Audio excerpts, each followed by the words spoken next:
அமெரிக்காவின் கோபத்துக்கு ஆளாகுமா இலங்கை? இலங்கையின் தெற்கே காலி கடற்பரப்பில் நேற்று அமெரிக்காவால் தாக்குதலுக்கு உள்ளான ஈரானின் கப்பலில் இருந்து ஈரானிய கடற்படையினரை இலங்கை கடற்படையினர் காப்பாற்றிய நிலையில், மற்றுமொரு ஈரானிய கப்பல் பாணந்துறை கடற்பரப்பில் தத்தளித்துக் கொண்டிருக்கும் போது அதனையும் பாதுகாப்பாக மீட்கும் நடவடிக்கையில் இலங்கை படையினர் ஈடுபட்டுள்ளதாக செய்திகள் வெளியாகியுள்ளன.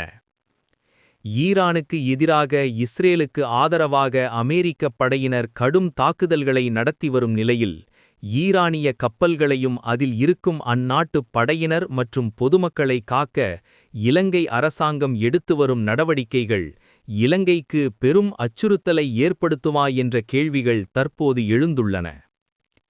மத்திய கிழக்கில் அமெரிக்கா மற்றும் இஸ்ரேல் ஈரானை தாக்கியதைத் தொடர்ந்து உருவான போர் தற்போது தீவிரத்தன்மையை எட்டியுள்ளது.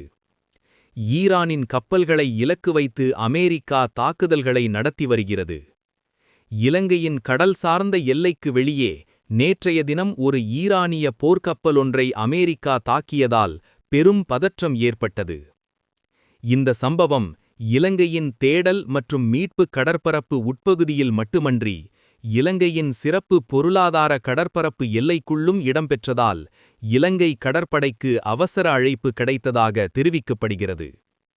ஐக்கிய நாடுகள் கடல் சட்ட கம்மிஷன் படி, கடலோர நாடுகளுக்கு கடலில் அவசர நிலைமையில் உள்ளவர்களுக்கு உதவுதல் மற்றும் திறமையான தேடல் மீட்பு நடவடிக்கைகளை மேற்கொள்ளுதல் கடமையாகும். எனவே இலங்கையின் EEZ எல்லைக்குள் ஒரு கப்பல் சிக்கலில் சிக்கினால் உயிர்களை பாதுகாக்கும் நோக்கில் மீட்பு நடவடிக்கைகளை ஒருங்கிணைப்பது அதிகாரிகளின் பொறுப்பாகும். ஆனால் EEZ என்பது ஒரு நாட்டின் முழுமையான அரசாட்சிப் பகுதியாக கருதப்படுவதில்லை. கடற்கரையில் இருந்து 12 கடல் மைல்கள் வரை பரவும் பிராந்திய கடற்பரப்பு போல் அல்லாமல், EEZ 200 கடல் மைல்கள் வரை விரிவடைகிறது. இதில் அந்த நாட்டிற்கு இயற்கை வளங்களின் ஆய்வு மற்றும் பொருளாதார நடவடிக்கைகளுக்கான உரிமைகள் மட்டுமே வழங்கப்படுகின்றன. இதற்கிடையில் அனைத்து நாடுகளுக்கும் கடல்வழி சுதந்திரம் தொடர்ந்தும் உள்ளது.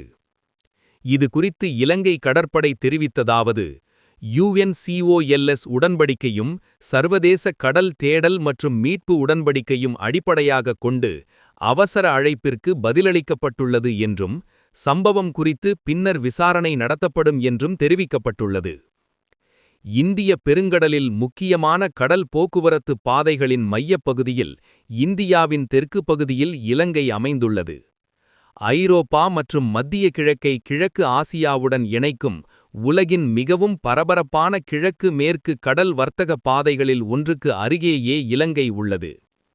உலகளாவிய எண்ணெய் கப்பல் போக்குவரத்தின் சுமார் 2/3 பங்கும், குறிப்பிடத்தக்க அளவு கண்டெய்னர் கப்பல் போக்குவரத்தும் இலங்கைக்கு அருகே செல்கின்றன. இந்த நிலைமையால் உலக வர்த்தகத்திலும் கடற்படை தந்திரங்களிலும் இலங்கை தொடர்ந்தும் முக்கியமான இடத்தை பெற்றுள்ளது. இதன் காரணமாக இலங்கையின் புவியியல் இருப்பிடம் மிகுந்த முக்கியத்துவம் வாய்ந்ததாக அமெரிக்கா ஏற்கனவே கருதி வருள்ளது. மேலும் சீனா, இந்தியா மற்றும் அமெரிக்கா போன்ற பெரிய சக்திகளின் தாக்கமும் போட்டியின் மையமாகவும் இலங்கை மாறியுள்ளது.